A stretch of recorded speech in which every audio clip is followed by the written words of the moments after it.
नमस्कार साथियों, Rakesh techno classes में आप सभी का स्वागत है। आज हम लोग प्रश्नावली 9.1 के प्रश्न संख्या 12 को हल करना सीखेंगे। प्रश्न है कि 7 मीटर ऊंचे भवन के शिखर से एक केबल टावर के शिखर का उन्नयन कोण 60 डिग्री है और इसके पाद का अवनमन कोण 45 डिग्री है। टावर की ऊंचाई ज्ञात कीजिए। देखिए, आपको यहाँ पे एक भवन दिया हुआ है, आप भवन बना लीजिए जो 7 मीटर ऊंचा है। ठीक है, ये भवन जो है ये 7 मीटर ऊंचा है। आप ऐसे मान लीजिए ये भवन 7 मीटर ऊंचा है और यहाँ पे एक केबल टावर कह रहा है। केबल टावर क्या होता है? जो बिजली हाई वोल्टेज सप्लाई करता है। हम लोग देखे होंगे कि एक बहुत बड़ा टावर लगा हुआ रहता है, उस पर बिजली का सप्लाई किया जाता है जो चरचराते रहता है, 33,000 वोल्टेज सप्लाई करता है। हम लोग गांव में पोल लगता है ना, तो ये जो है हमारा केबल टावर। आप मानिए कि यहाँ इस ढंग का है,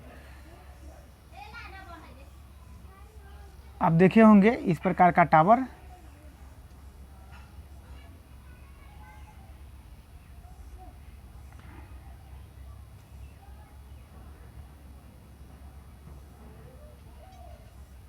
ठीक है, जो यहाँ पे केबल लगा रहता है, मतलब तार लगा हुआ रहता है ना, ये हाई वोल्टेज का तार लगा हुआ रहता है। तो फिर से पढ़िए, सवाल कर रहा है कि 7 मीटर ऊंचे भवन के शिखर से, भवन के शिखर ऊपर है, शिखर से एक केबल टावर के शिखर, ये केबल टावर है, ये केबल टावर के शिखर। अब मान लीजिए यहाँ है केबल टावर के शिखर, शिखर का उन्नयन कोण। देखिए, भवन के शिखर पे जो है केबल टावर का उन्नयन कोण 60 डिग्री है। तो यहाँ से देख रहा है तो आपको यहाँ पे एक क्षैतिज रेखा, क्षैतिज स्तर बनाना पड़ेगा इस ढंग से, ये क्षैतिज स्तर है ना। तो यहाँ पे 60 डिग्री का कोण बन रहा है और इसके पाद का अवनमन कोण 45 डिग्री है। मतलब ये टावर के पाद का अवनमन कोण, आप मान लीजिए यहाँ से अगर हम लोग परपेंडिकुलर डालते हैं, लंब डालते हैं, तो यहाँ पे पाद बिंदु ले लीजिए। तो इसका कह रहा है कि अवनमन कोण कितना है? अवनमन कोण कह रहा है 45 डिग्री। तो अवनमन कोण क्षैतिज रेखा से नीचे बनता है, ये क्षैतिज रेखा है ना, इससे नीचे है, तो ये कितना है? ये 45 डिग्री है। ठीक है, टावर की ऊंचाई ज्ञात कीजिए। टावर की ऊंचाई ये टोटल यहाँ से यहाँ कह रहा है कि आप ज्ञात कीजिए। तो इसमें हम जितने भी पॉइंट है इस पर नाम दे रहे हैं, ए बी सी, और यहाँ पे एक बिंदु दे करके यहाँ पे इसका नाम डी और फिर इसको ई लिख दीजिए। ये थोड़ा सीधा हम कर दे रहे हैं।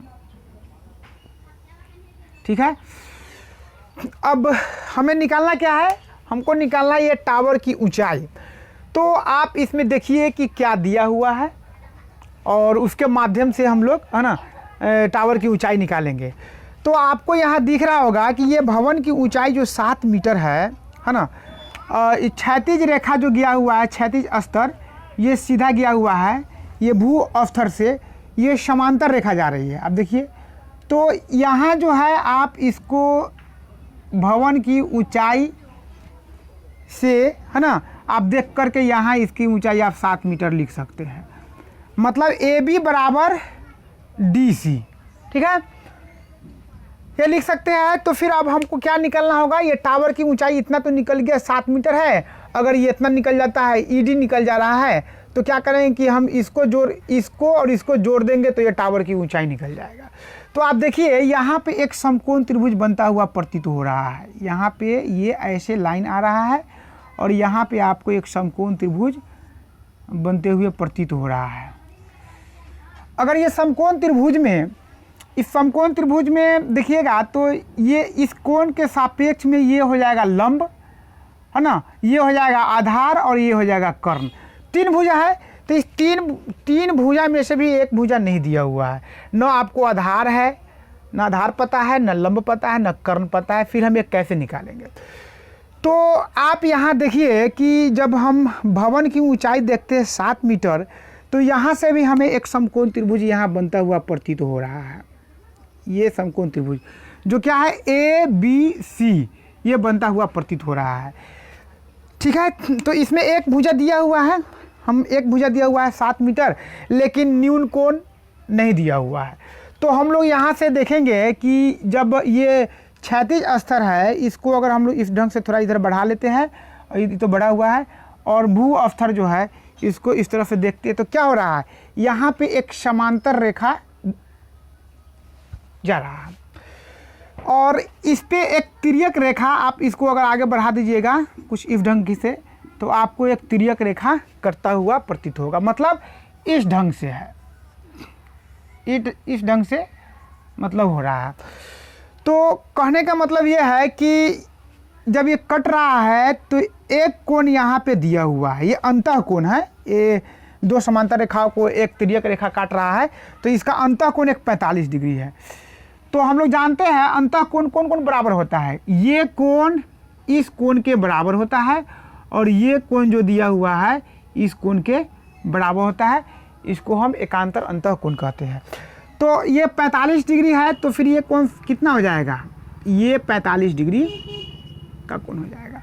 ठीक है, तो हमको यहाँ से क्या प्राप्त होता है, ये मिटा दे रहे हैं कि कोण सी जो 45 डिग्री आ गया है और एक भुजा हमें यहाँ पे मतलब लंब जो है इस कोण के सापेक्ष, ये लंब जो है 7 मीटर है, तो हम ये आधार निकाल लेंगे, ये BC निकाल लेंगे और BC किसके बराबर हो जाएगा, ये AD के बराबर हो जाएगा। जब AD जो हम निकल जाएगा तो इस कोण के साथ लेकर के ये लंब निकाल लेंगे, आसान है। तो आप यहाँ पे लिखिए कि भवन की ऊंचाई दिया हुआ है आपका,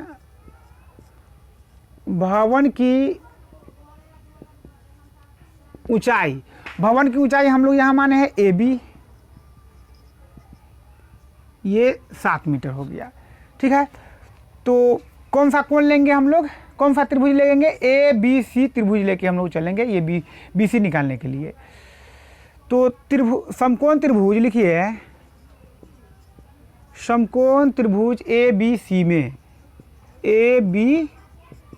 में कोण देखिएगा आप, इसको ऐसे लिख लीजिए DAC, कोण DAC बराबर कोण ACB, कोण ACB, कोण ACB। ठीक है, ये कितना है, ये आपको यहाँ 45 डिग्री है, ये भी 45 डिग्री हो जाएगा, ये दोनों 45 डिग्री आ जाएगा। क्यों, आप यहाँ लिख दीजिए एकांतर अंतः कोण के कारण ये हो रहा है। ठीक है, तो कोण C कितना हो गया, यहाँ पे कोण C बराबर 45 डिग्री और AB जो है ये 7 मीटर आ गया। हमको निकालना क्या है, BC बराबर क्या, आप यहाँ पे इस त्रिभुज को बाहर निकाल लीजिए, अगर आप निकालना चाहते हैं तो यहीं पे निकाल दे रहा है आपको, इस त्रिभुज को बाहर निकालिए थोड़ा स्पष्ट हो जाएगा। ये ABC जो है ये 45 डिग्री, ये 7 मीटर है, हमको BC निकालना है। अब आप देखिए कि ये लंब ये आधार, कौन सा सूत्र लगाएंगे, tan थीटा लगाएंगे या cot थीटा लगाएंगे। तो हम यहाँ tan लेके चलते हैं, tan C बराबर AB बटा BC, AB बटा BC, C कितना है 45 डिग्री है, बराबर AB है 7 मीटर और BC हमें निकालना है। या tan 45 का मान कितना होता है, 1 होता है, ये 7 बटा BC क्रॉस मल्टीप्लिकेशन करेंगे क्या आ जाएगा, BC बराबर 7 मीटर प्राप्त हो गया यहाँ से। मतलब ये BC जो है हमें यहाँ प्राप्त हो गया 7 मीटर।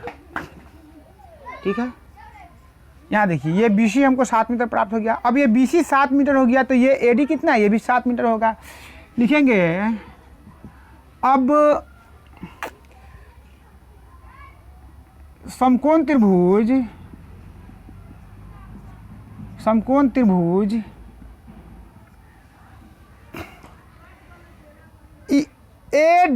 ई में, ADE में कोण ए बराबर कितना है, ये 60 डिग्री है। और भुजा आपका AD किसके बराबर है, BC के बराबर है, BC के बराबर है। और BC कितना आया है, ये 7 मीटर आया है, 7 मीटर। मतलब AD बराबर कितना है यहाँ पे, यहाँ 7 मीटर है। आप इस त्रिभुज के यहाँ बाहर निकाल लीजिए, यहाँ पे निकाल लीजिए बाहर। इस ढंग का त्रिभुज है, ये ऊपर वाला ये त्रिभुज जो है आप बाहर निकालिएगा। तो ADE यहाँ 90 डिग्री, ये 7 मीटर आ गया, ठीक है।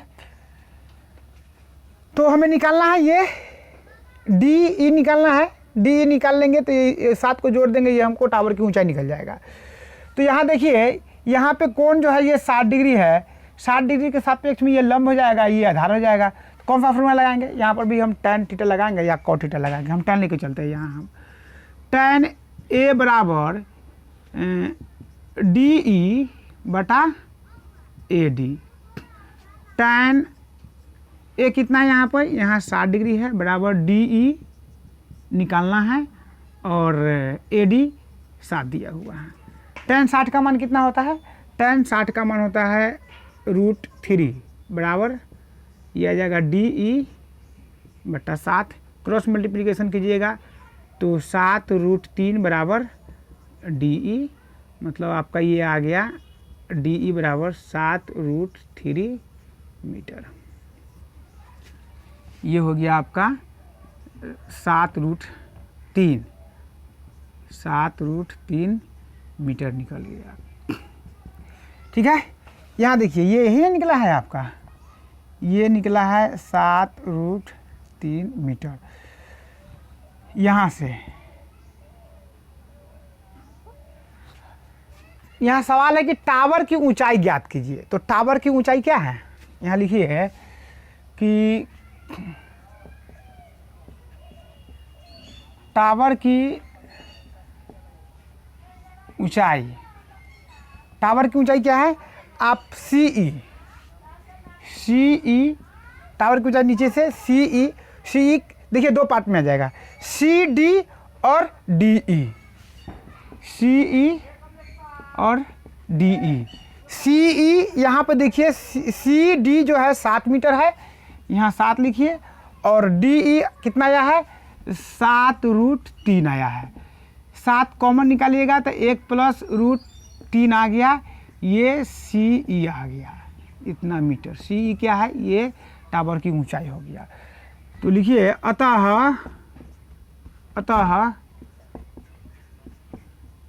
टावर की ऊंचाई बराबर 7 × 1 + √3 मीटर, ये आंसर हो गया, ठीक है साथियों। अगर आप लोगों को ये समझ में आ रहा होगा तो आप एक छोटी से काम कीजिएगा।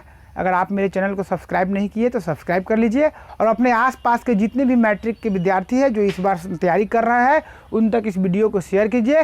तब तक साथियों, जय हिंद।